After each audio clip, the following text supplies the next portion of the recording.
Donc, cette initiation de la femme médecine est inspirée tout d'abord des enseignements des chamans Queiroz du Pérou, qui sont donc les descendants des Incas et des Mayas. C'est aussi eux qui ont écrit à l'origine la prophétie des Andes et les accords toltèques. Donc, on va voir ensemble à quoi ça sert en fait de déployer cette femme médecine en nous, aussi bien pour les hommes que pour les femmes.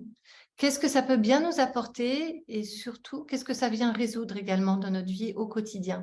À l'origine, cette énergie, elle sert en fait à créer de la guérison.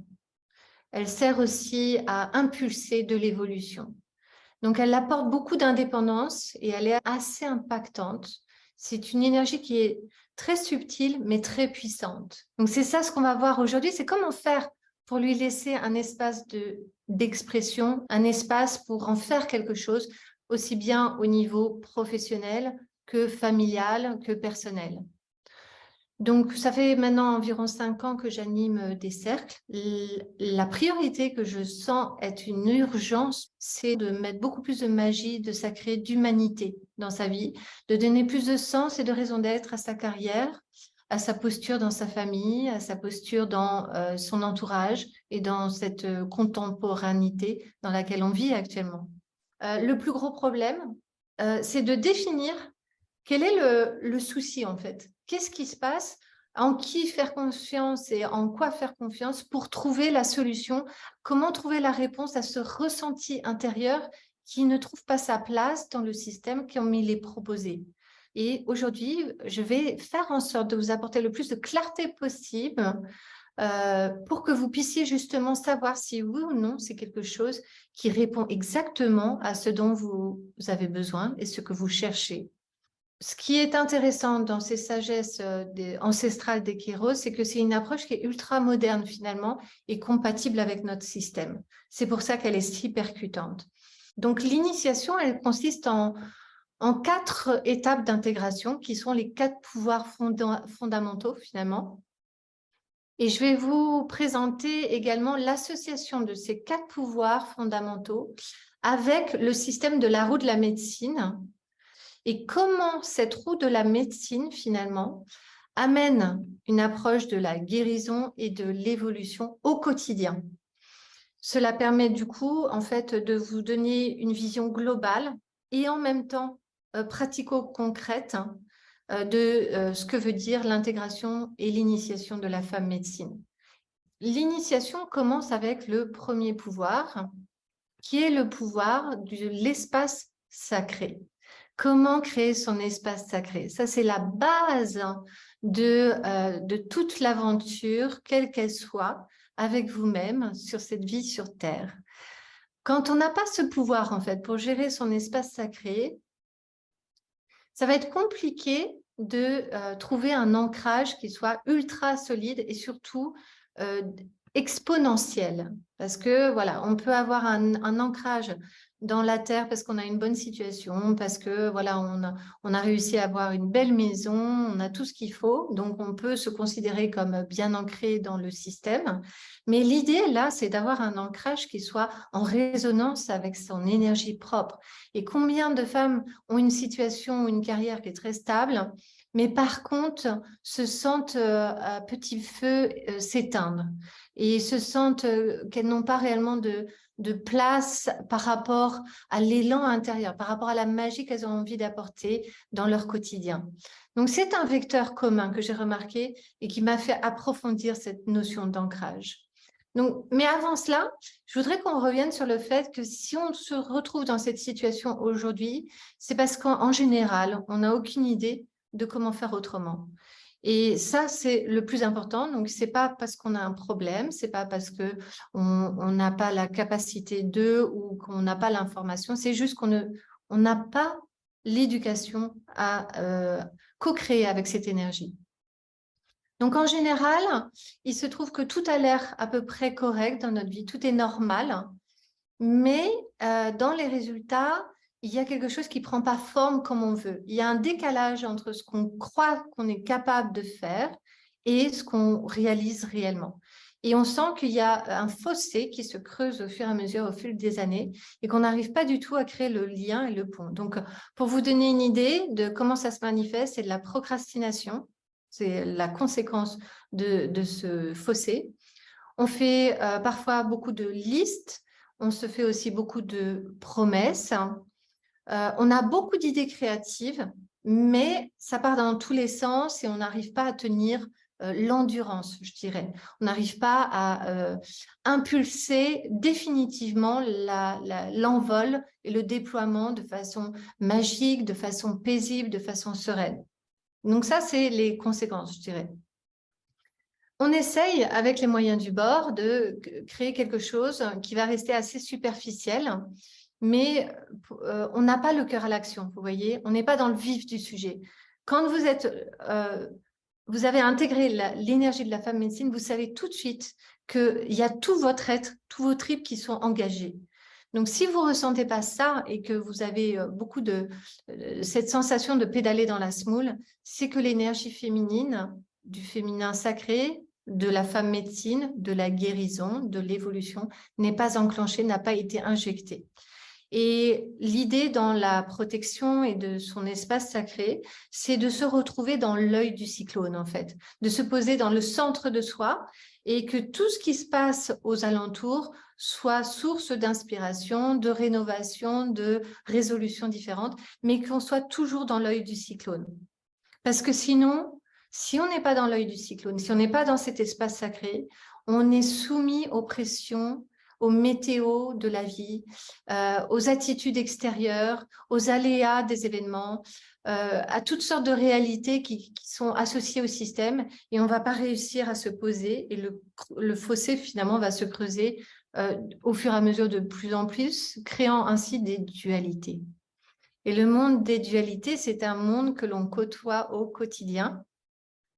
Donc, il faut savoir qu'on fonctionne tout le temps sur des schémas de dualité dès le plus jeune âge, parce qu'on est convaincu que c'est soit de cette façon, soit d'une autre qu'il faut faire les choses et pas autrement.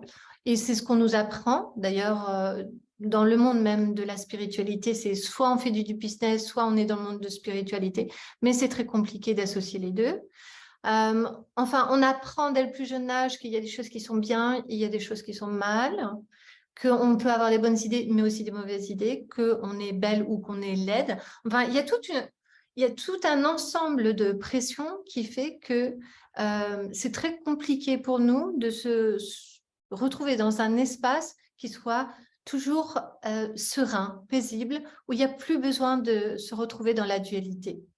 Donc, on devient omnubilé, en fait, pour essayer de cacher ce mal-être et omnubilé aussi pour toujours être dans la performance, de cocher toutes les cases correctement pour ne pas être passer la ligne rouge, vous voyez, et on va se conditionner à se fragmenter dans des rôles, dans des étiquettes, on va bien se ranger. Et donc, c'est là où, en général, on se retrouve dans la machine infernale. Donc, pour vous donner des idées, en général, il y a deux types de profils. Et en général, je parle toujours au nom des femmes, mais ça ne veut pas dire que c'est réservé qu'aux femmes. Donc, le portrait des femmes, en général, c'est qui ont des super études supérieures, qui ont un très beau poste, sont des femmes mariées, on va dire, qui gèrent super bien le couple, la maison, les enfants, qui sont au top. Et pourtant, elles s'épuisent petit à petit. Elles vont avoir cette impression de ne pas être reconnues, de ne pas avoir la reconnaissance à la hauteur de l'énergie qu'elles fournissent tous les jours.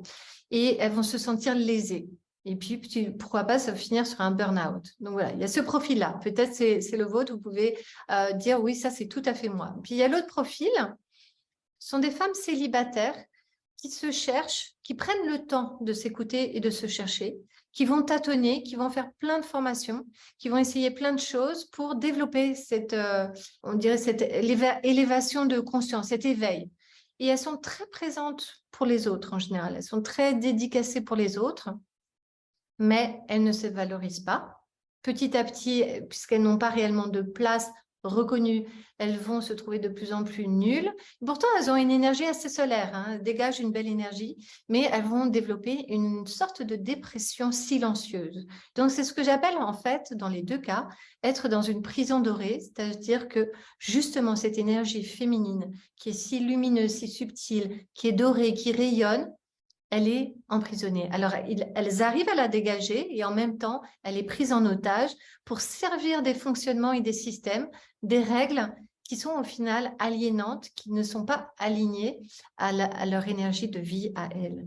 Donc, l'ancrage, c'est la partie la plus importante, je dirais, de cet espace sacré, c'est-à-dire d'ancrer son énergie dans son corps.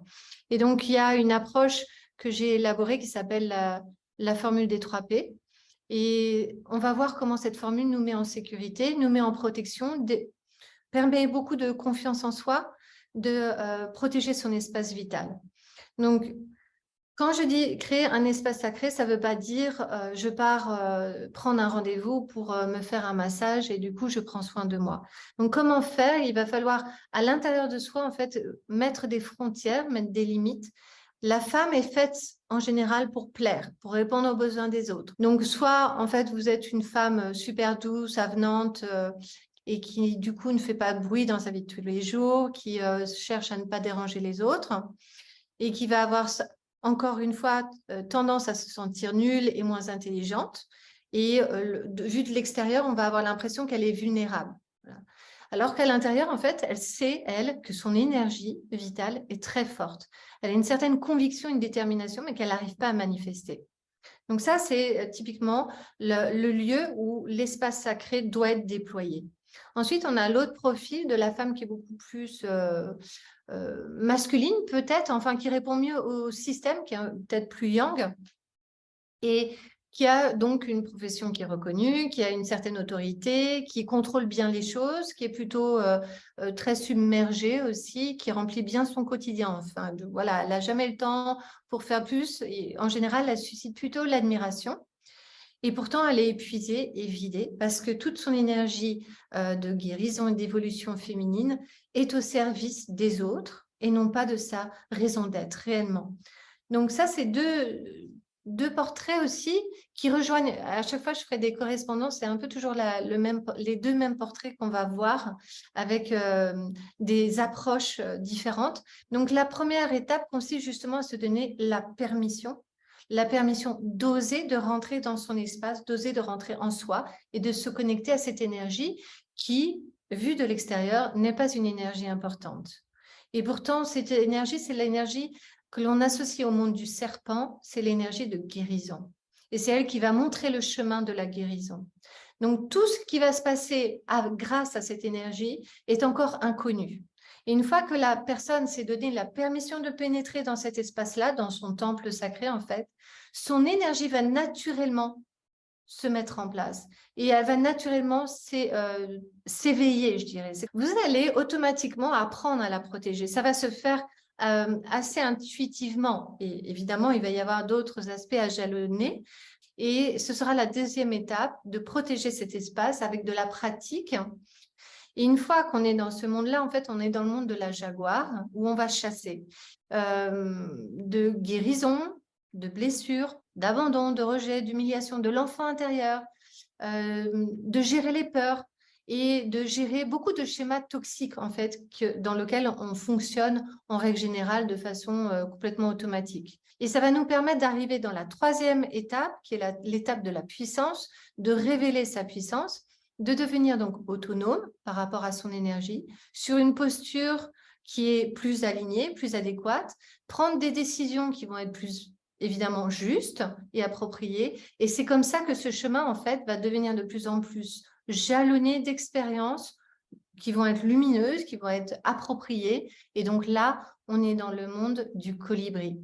Donc, ce sont ces 3 étapes, permission, protection, puissance, qui vont ensuite amener à l'étape de l'impact, de la contribution et d'être juste à sa place en soi. Donc, je dirais que cette étape de l'espace sacré, c'est la base de tout ce que vous pouvez entreprendre dans votre vie et qui va être la condition, je dirais, pour rentrer dans cette énergie de votre nature, de vous connecter à votre propre nature. Donc, on arrive sur le deuxième pouvoir qui, lui, c'est le pouvoir de la raison d'être, de comment je vais gérer l'écho de ma personnalité, l'écho de votre énergie. Comment le fait d'élaborer son espace sacré, ça provoque un ancrage, ça commence à construire une vie qui a plus de sens, plutôt que d'échafauder des structures, des rôles, des fonctions autour d'un système qui, lui, fonctionne sur le monde égoïque. Donc, je dirais que l'écho a beaucoup plus de résonance, est beaucoup plus complexe et permet d'intégrer tous les pouvoirs du féminin, et que dans cet espace de protection, vous allez pouvoir puiser votre énergie en abondance finalement. Et le fait d'être épuisé est une marque, est une conséquence du fait de ne pas être connecté à son énergie de nature, puisque l'énergie naturelle, elle est abondante. Elle est toujours à disposition. Vous êtes en autonomie, vous êtes autosuffisant avec vous-même dans cet espace sacré. Donc, le problème en général, c'est que nous avons beaucoup de mal à prendre des décisions sans se soucier de nos proches, des autres, sans se sentir coupable, et on finit par négocier beaucoup avec nous. On finit par négocier à longueur de journée. Et pour les femmes, je dirais que c'est un peu plus marquant, puisque le rôle de la femme, c'est d'être toujours à disposition, d'être aimée, de se faire aimer, d'apporter de l'amour, de faire en sorte que tout se passe bien. Donc, il y a plus de pression quand même sur la femme. Donc, il nous faut toujours trouver une bonne raison pour faire les choses. Et on a une pression aussi, au bout des années, qu'il ne faut pas se tromper, qu'on n'a pas le droit à l'erreur et qu'il ne faut pas non plus qu'on ait trop tort, parce que c'est désagréable quand quelqu'un vient pointer du doigt et nous dit bah, « tu vois, tu avais tort ». Et même nous-mêmes, parfois, on est très dur avec nous-mêmes. Donc, c'est comme ça, finalement, qu'on rentre dans un petit enfer. C'est en rentrant dans cet aspect du jugement, de donner raison à toutes les actions que l'on fait. On crée beaucoup de confusion, de bruit dans la tête, et ça crée beaucoup d'hésitation aussi. Et du coup, résultat, on est dans l'inaction. Donc là, on rentre dans un peu la forêt maléfique. Et ça devient un labyrinthe parce que la société nous apprend qu'il y a des filtres qu'on doit respecter, les filtres de la performance, de la comparaison, voilà, d'avoir raison, du jugement, du savoir.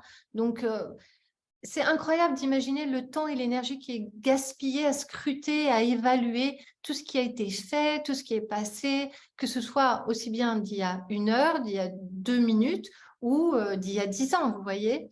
Donc, pour gérer cette pression, il va falloir qu'on se crée en fait des histoires qui vont donner raison aux choix que l'on a fait. Et on va se conditionner pour se justifier, pour protéger ces histoires, pour protéger ces émotions qu'on n'arrive pas à gérer, ces imperfections, ces non-performances, ces jalousies, ces admirations, ces croyances, ces peurs. Et du coup, on va commencer à tricoter tout un ensemble d'énergie qui va nous éloigner encore plus de cette énergie naturelle du féminin. Combien d'histoires vous pouvez essayer de voir, vous raconter, de dire « moi, je ne suis pas bonne avec l'Internet, moi, je suis trop timide, moi, j'aime pas la ville, moi, je préfère la campagne, moi, ma mère ne m'a pas aimée, moi, mon père m'a traumatisée ». Voilà, il y a tout un ensemble d'histoires qui vont créer plein de croyances, plein de justifications pour telle et telle attitude, tel choix que l'on va faire. Et du coup, on va devenir même des experts à se coller des étiquettes et à même faire des diagnostics avec nous-mêmes. Et la seule façon que aujourd'hui on a, enfin la plus directe façon que l'on a pour résoudre ces problèmes, c'est d'aller voir donc des thérapeutes, des psychologues, en fait donner la responsabilité à des médecins aussi de finalement résoudre notre problème. Et c'est OK, ça va résoudre quelques approches du problème, ça va colmater quelques douleurs, ça va permettre d'évoluer aussi. Il n'y a pas de de contre-indication. C'est évident que c'est toujours bon à faire, mais c'est clair que ça ne va pas du tout suffire pour le coup. Sinon, ça va vous prendre des vies pour résoudre tous les problèmes de vous, de votre arbre généalogique, de votre mari, de votre femme, de vos enfants, de la situation, de votre carrière, de vos problèmes, de vos défauts. Ça va prendre même plusieurs vies. Donc, le problème, là, c'est que vous restez en boucle et vous croyez à une certaine fatalité, finalement. Et donc, en plus, ce qui va se passer, c'est qu'on donne la responsabilité aux thérapeutes, et ceux qui sont thérapeutes le savent, les personnes reviennent souvent pour les mêmes problèmes, et c'est vous qui portez le poids, la responsabilité de la guérison, alors qu'en fait, on a tous un pouvoir de guérison aussi, et même si on se fait accompagner par des thérapeutes, on a ce pouvoir de s'auto-guérir et de prendre la responsabilité de créer ce chemin de guérison qui est sans fin. Donc, l'idée, c'est pas de finir d'arrêter d'être guéri, l'idée, c'est de s'auto-guérir, de comprendre comment fonctionne la guérison et parfois de se faire accompagner quand on a besoin de passer des seuils. Donc, et le pire, c'est que parfois, ça peut même empirer le mal. En tout cas, en ce qui me concerne, moi, je me souviens que j'ai fait beaucoup de séances et je sortais des séances et on me disait, Elisabeth, tant que tu n'es pas ancrée, ça va être compliqué pour toi. Et du coup, ce diagnostic de l'ancrage, auquel personne ne m'a donné de réponse congruente, dans lequel je me suis vraiment soignée, eh ben, j'étais prise au piège dans ma propre prison finalement et je voyais vraiment pas du tout comment j'allais pouvoir en sortir. Donc ça, c'est ce qu'on va voir aussi ensemble. Donc, d'abord, ce sur quoi je voudrais revenir, c'est que nous sommes en général dans cette vie, telle qu'on nous la propose, vraiment connectés à l'ego. Et ce n'est pas un péché, mais ça va alimenter la dualité. Alors que dans cette approche de la femme médecine, on se connecte à l'écho. Et donc, le plus gros frein que je connais chez toutes ces femmes que nous sommes, c'est justement d'avoir cet ego saboteur. Alors, qu'est-ce que c'est qu'un ego saboteur? C'est un ego qui alimente la fausse modestie, qui fait en sorte qu'on se dégonfle à chaque occasion en disant qu'on n'est pas capable, que c'est pas pour maintenant, que c'est pas une priorité et que du coup, ça ne sert à rien. De toutes les façons, on va même pas y arriver. Ça, c'est le premier type d'ego saboteur. Donc, au lieu de se placer sur l'écho qui, lui, serait, je dirais, la raison d'être, plutôt que d'essayer d'avoir raison, de se dire est-ce que j'ai raison de faire cette chose. Donc, la raison d'être, c'est le chemin, lui. C'est le chemin héroïque de la guerrière sacrée qui va chercher pourquoi on se retrouve dans cette situation et quelle serait donc l'évolution qui serait promise derrière cet écho de soi. Et puis, on a le type d'ego aussi saboteur qui est très autoritaire, qui va imposer en fait une certaine rigidité. Et donc, cette énergie, elle est assez obscure, elle va toujours voir le côté un peu noir des choses, alimenter la peur, alimenter le côté négatif, non pas pour, dans une idée de sabotage, mais en fait dans une idée de un peu cartésienne de c'est comme ça et c'est pas autrement, vous voyez. Donc peut-être que là aussi vous vous retrouvez dans un des deux profils, mais tant que je n'ai pas vu, je ne croirai pas, c'est aussi ça. Donc vous voyez comment vous se place en général le sabotage et comment vous vous retrouvez. Mais l'écho, c'est aussi dans ce cas-là de se dire c'est pas en allant voir un psy ou des thérapeutes que je vais pouvoir résoudre ce problème. C'est pas parce que je vais aller voir des professionnels que finalement la solution va être trouvée. Et c'est pas parce que je vais faire des méditations que ça va tout résoudre non plus. Encore une fois, c'est une démarche qui est vraiment intérieure. Et si vous observez bien, en fait, dans la vie de tous les jours, il y a plein de petits points de tension qui sont créés et dans lesquels vous pouvez retrouver comment fonctionne votre ego. Et dans ces points de tension, c'est aussi bien la façon dont vous parlez à vos enfants, la façon dont vous jugez votre partenaire, Donc, vous serez dans une attitude qui sera beaucoup plus souple. Vous voyez, le serpent, il apporte beaucoup de souplesse. Il apporte beaucoup aussi de possibles, de points de vue différents. On n'est plus dans le jugement, on est plus dans la bienveillance. Vous savez, c'est plutôt cette idée où on essaye tous de faire de notre mieux finalement. Donc ça, c'est sur cette base-là de dualité éco-égo que vous pouvez aujourd'hui déjà voir comment prendre soin de votre espace sacré. Donc maintenant qu'on maîtrise l'espace, qu'on est connecté à cette énergie du féminin, de la femme médecine, on va pouvoir se concentrer sur la maîtrise du temps. Donc, avec la maîtrise de l'espace, on sait comment chasser dans cet espace-là, entre l'ego et l'écho, pour faire résonner cette énergie du féminin. Donc, maintenant, on va se connecter à l'énergie du temps et essayer de voir comment on peut maîtriser ce temps. Parce qu'on est des terriens, donc on est entre l'espace et entre le temps. Et si on ne maîtrise pas le temps, mais qu'on maîtrise l'espace, on finira quand même par tourner en rond, comme un petit hamster dans sa roue, et on ne sera pas dans l'œil du cyclone de nouveau. Donc, une fois qu'on a bien établi la raison d'être, de ce qui se passe dans notre vie, de ce qui se passe dans notre carrière, il va falloir passer à l'action. Et passer à l'action nous demande d'être connectés à nos agendas. Et nos agendas sont déjà en général très bien remplis. Et c'est là où on se fait piéger. C'est que même si on a plein de bonnes intentions, même si on a des beaux plannings, qu'on fait des to-do lists, qu'on a des business plans, qu'on a des super objectifs, en fait, on va se retrouver pris d'assaut par des obligations. Et le fait d'avoir tout le temps des objectifs, d'avoir tout le temps des to-do lists, empêche, encore une fois, l'énergie de la femme médecine de se manifester. Parce que c'est une énergie de vie qui se manifeste à travers les événements de la vie et non pas à travers des calendriers figés. Donc, si on ne laisse pas ce flot de vie se manifester et s'exprimer et qu'on n'est pas capable de le choper au vol, de co-créer avec cette énergie, on va aller à contre-courant de soi-même pour, au nom du calendrier, se concentrer sur ses objectifs plutôt qu'au nom de son énergie, découvrir ce que la vie pourrait nous proposer, découvrir ce que la vie pourrait guérir et faire évoluer en nous. Donc ça, c'est vraiment, je dirais, le plus gros piège que l'on a dans toutes les formations que l'on fait.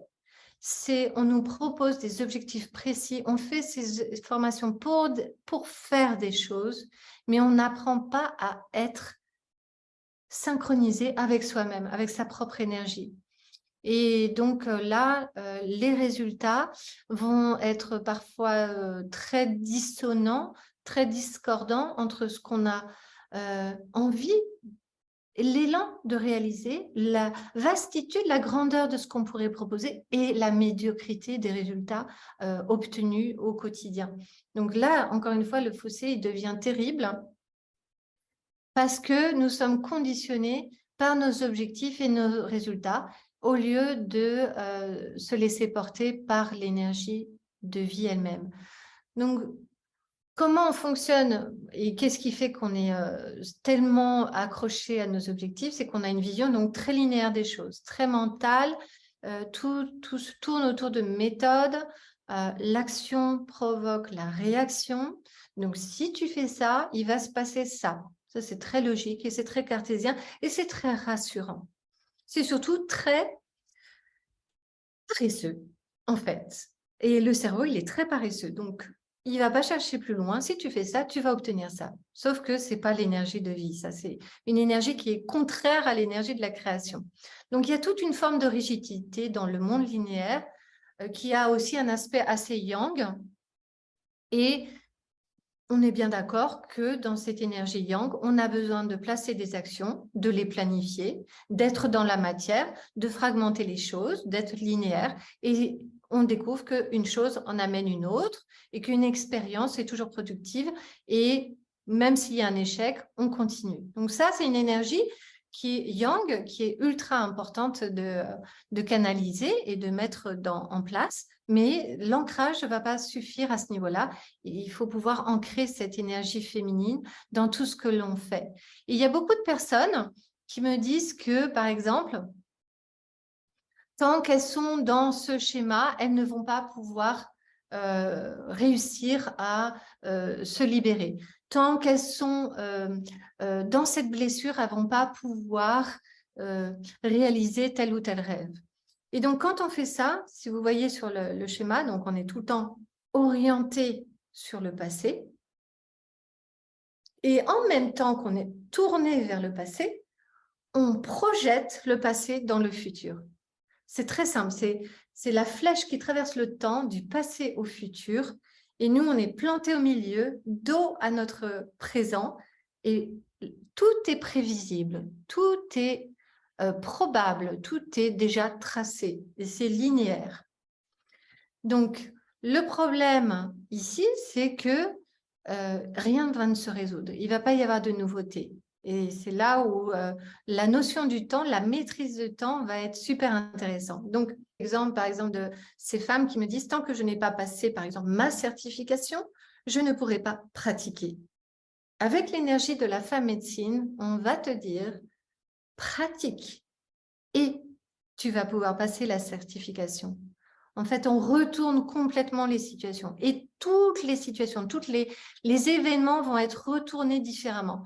Parce que nous, dans la fonction passée linéaire, on ne va jamais avoir le temps de placer différemment les choses. On ne va jamais pouvoir bouger le calendrier.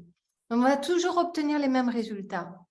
Donc, comment, pourquoi, pour qui, avant même que ce soit incarné dans la matière, il va falloir inverser toute la vapeur énergétique.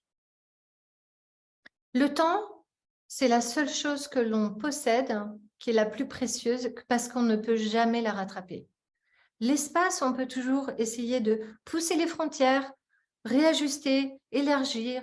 Le temps, il est parti aussitôt qu'il est passé. Quelle énergie on va mettre dans ce temps? Plutôt que de dire « je n'ai pas le temps pour faire les choses », comment je vais explorer ce temps au maximum? Quelle énergie, quelle raison d'être je vais choisir de lui offrir pour l'explorer au maximum et non pas pour l'exploiter? 80%, voire 90% de ce que l'on fait est la projection du passé. Ça, ce n'est pas de l'exploration du temps, c'est de l'exploitation, tout simplement. Et donc, chaque présent, aujourd'hui, est le reflet de mon passé. Donc, en fait, dans cette approche-là, on finit par être des fantômes de notre passé. Alors que souvent, on va voir les médecins, les thérapeutes pour aller chasser les fantômes du passé, mais c'est nous qui sommes le fantôme de notre passé. Ça, c'est une autre approche. Donc, comment faire pour devenir les maîtres du temps? Pour cela, on va commencer à co-créer finalement avec le futur. Et donc, on va sortir du monde linéaire que l'on utilisera pour certaines fonctions bien précises. Mais pour se retrouver dans de la magie, dans quelque chose de nouveau, d'inconnu, il va falloir se connecter à l'énergie popcorn, c'est-à-dire l'énergie que les kéros appellent défragmentée complètement, éparpillée, qui relève d'une énergie d'expérience, d'action, de multiplier les possibles à travers ce que la vie nous propose. Donc là, on devient homo luminus, c'est-à-dire qu'on suit l'énergie de vie. Et nous sommes alors porteurs de cette énergie et on n'est plus homo sapiens, complètement concentré dans le mental, dans le cérébral. Et j'ai découvert avec les kéros qui parlent donc de cette énergie popcorn, combien cette énergie est complètement yin, justement. C'est-à-dire qu'elle saute dans tous les sens. Et vous savez bien, quand on est femme, on nous dit souvent, vous arrivez à faire 3, 4, 5 choses en même temps, alors que les hommes disent qu'ils n'y arrivent pas. Après, je suis sûre que s'ils développaient cette énergie féminine, ils arriveraient très bien aussi à développer plein de projets en même temps. et à penser à plein de choses en même temps, parce que notre conscience est tout à fait capable de gérer plusieurs plans en même temps. Et d'ailleurs, la majorité des personnes qui font les cercles avec moi font 2, 3, 4 formations en même temps, et ça fonctionne parfaitement bien. Donc, je suis sûre que parmi vous, il y en a plein qui sont très éparpillés et qui doivent se dire, oui, moi d'abord, je dois me concentrer et je dois faire les choses les unes après les autres. Et aujourd'hui, je vais vous dire, mais alors surtout pas. Au contraire, soyez éparpillés. Par contre, canalisez cet espace sacré, canalisez cette énergie, qu'elle puisse insuffler, s'injecter dans les différentes activités, les différentes expériences que vous êtes en train de vivre. Parce que si ce n'est pas concentré, si vous n'avez pas une raison d'être qui est très claire, qui est très protégée aussi, alors effectivement, le fait d'être éparpillé va vous éloigner encore plus de là où vous êtes censé être. Ça, il n'y a pas de doute. Donc, par contre, de créer du mouvement, de créer du crépitement, c'est ça qui va vous permettre de commencer à créer l'arc-en-ciel, le pont entre le fossé, entre ces deux mondes, le monde yang, le monde yin, le monde du système tant qu'il fonctionne aujourd'hui, de l'ego et le monde de l'écho, et donc le monde de cet espace environnant et de votre espace sacré. Donc voilà comment créer du mouvement qui soit organique et comment aussi devenir nomade spirituel, c'est-à-dire pas ancré sur des croyances, sur des histoires, mais plutôt beaucoup plus dégagé et visionnaire aussi dans cette approche.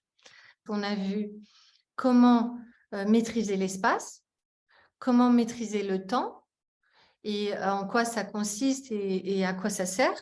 Et maintenant, le quatrième pouvoir, c'est comment maîtriser l'énergie. Parce que espace plus temps plus énergie égale expérience dans la matière.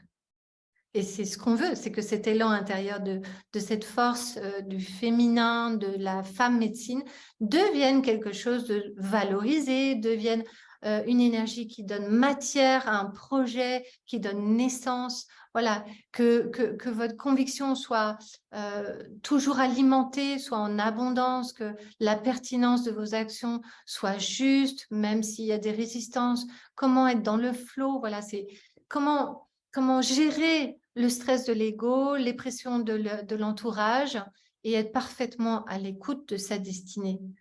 En paix, même en guidance, je dirais. Parce qu'en fait, ça va profiter à tout l'entourage. Alors même qu'aujourd'hui, vous vous dites peut-être que c'est l'entourage qui est un frein, une fois que l'énergie de la femme médecine est intégrée, finalement, rien ne change autour de vous, même pas peut-être votre carrière, enfin ça dépend de où vous en êtes. C'est toute la posture, c'est tout ce que vous dégagez qui va se transformer. Et vous allez vraiment développer un magnifique pouvoir de guérison globale, en fait. Et c'est ça l'impact. C'est ce quatrième pouvoir, c'est la gestion de ces guérisons globales qui impactent, qui vont aussi donner un héritage, qui va léguer un héritage aux générations futures qui est super inspirant. Il s'agit plus que de nous, finalement, dans cette histoire. On est des visiteurs sur Terre, on a emprunté ce corps, on emprunte un lopin de terre, mais c'est de l'humanité dont il s'agit. Finalement, ce pouvoir de la femme médecine, elle nous connecte à cette humanité. Au lieu de croire que si on n'avait pas tel problème, on pourrait faire les choses. Aujourd'hui, avec ce pouvoir de guérison, c'est justement avec ce problème, avec cet obstacle, quel va être mon espace sacré? Quelle va être la raison d'être? Quel va être le temps, le futur que je vais octroyer, que je vais pouvoir intégrer dans ce présent? Comment je vais désamorcer complètement les freins? Parce qu'aujourd'hui, finalement, dans ce quatrième pouvoir, il n'y aura plus de freins, il n'y aura que des expériences.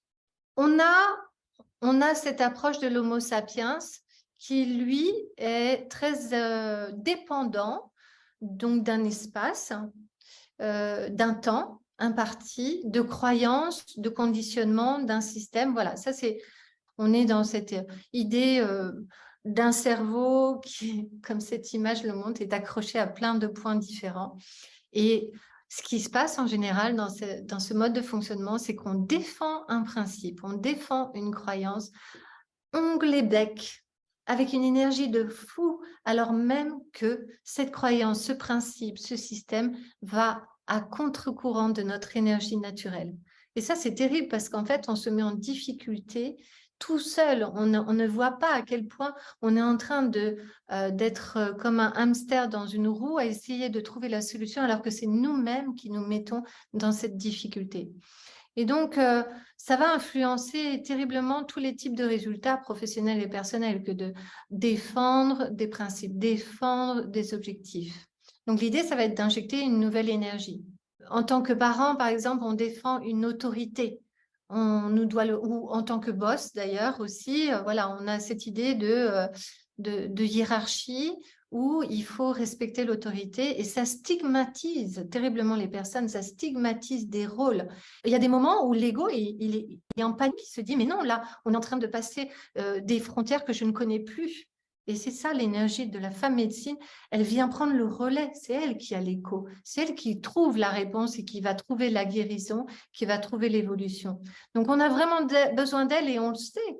On peut, aujourd'hui, vous pouvez identifier quand est-ce que vous êtes amputé de cette énergie. C'est quand il y a plus de, c'est quand vous rentrez en panique en fait, et quand vous vous refermez sur l'ego parce qu'il n'y a pas d'autre solution. Du coup, il y a des principes, il y a des croyances, et ça met des frontières. Et du coup, waouh, là, je peux respirer. Là, si tu suis ces règles-là, on va pouvoir s'entendre. Mais en fait, là, on oblige l'autre en plus à rentrer dans notre roue de hamster. Donc, c'est pareil, au nom de performance, on est prêt à servir surtout ses intérêts personnels. Donc, voilà, on a des objectifs et il faut s'y tenir. Donc, on va commencer à être beaucoup plus dans le yang, beaucoup plus dans l'intérêt personnel, de se sauvegarder. On a complètement perdu la vision globale de la raison d'être, de pourquoi on fait les choses. Et du coup, le positionnement, la posture va dévier, même si c'est d'1 degré petit à petit, ça va devenir beaucoup plus impactant, beaucoup moins de charisme, d'authenticité. On commence à faire des erreurs, on commence à déformer les réalités. Et finalement, on finit par être victime, on rentre dans des cercles vicieux, vous voyez. Donc, on revient finalement à la caisse départ. Donc, c'est important de savoir quels sont les modes de fonctionnement qui empêchent l'énergie de se manifester. Et donc, de bien être conscient qu'en général, on veut le beurre et l'argent du beurre. C'est-à-dire qu'on veut amasser les résultats et en même temps être aligné à cette raison d'être. Mais ça ne fonctionne pas comme ça. On va être, voilà, ce cerveau qui va tirer les ficelles un peu dans tous les sens. On est soumis à la force de gravitation. Il va y avoir plein de choses qui vont graviter autour de nous. Voilà, l'énergie de la femme médecine, c'est on largue les amarres et on part en lévitation. Et il n'y a plus besoin d'être dans un rapport de force avec soi, un rapport de force avec la vie, les événements. Et ça, c'est très agréable du coup, parce que ce pouvoir énergétique, c'est un pouvoir qui se pratique. Ce n'est pas quelque chose que l'on comprend. On n'est plus dans l'homo sapiens, on est dans l'homo luminus. Donc, c'est un peu ce Graal, ce calice dans lequel il y a de l'éternité, il y a de l'infini, il y a des secrets, il y a du mystère, il y a de la magie. Et on va donner cette confiance à cette énergie parce que c'est elle qui va nous mener exactement sur la bonne vibration, qui va nous mener sur le chemin de la destinée. Quand on fait de la haute montagne, l'idée, c'est pas d'aller planter le drapeau en haut de la haute montagne. Tout ce qui est magnifique, ce sera le chemin, ce sera les gens qu'on aura rencontrés, les plantes qu'on aura senties, les pierres qu'on aura foulées. Enfin, c'est tous les couchers de soleil que l'on aura vus, les levées du jour. C'est tout ça qui sera magnifique. Donc, c'est l'expérience qui va faire le chemin de l'évolution. Et donc, je dirais que la cible, on ne doit pas l'atteindre. On est dans la cible. On est la cible. On est l'œil du cyclone. Et ça, c'est la croix de Chakana que vous voyez au milieu du cercle. Donc, l'énergie, c'est comme un cloud qui est toujours là, qui est en accès en abondance dans la femme médecine. On assume aussi ses imperfections. Enfin, il n'y a plus de jugement finalement. On s'occupe de ses affaires aussi. Ça, c'est fabuleux, plutôt que des affaires des autres. Donc, je dirais ça, c'est le triangle d'or. Espace, temps et énergie.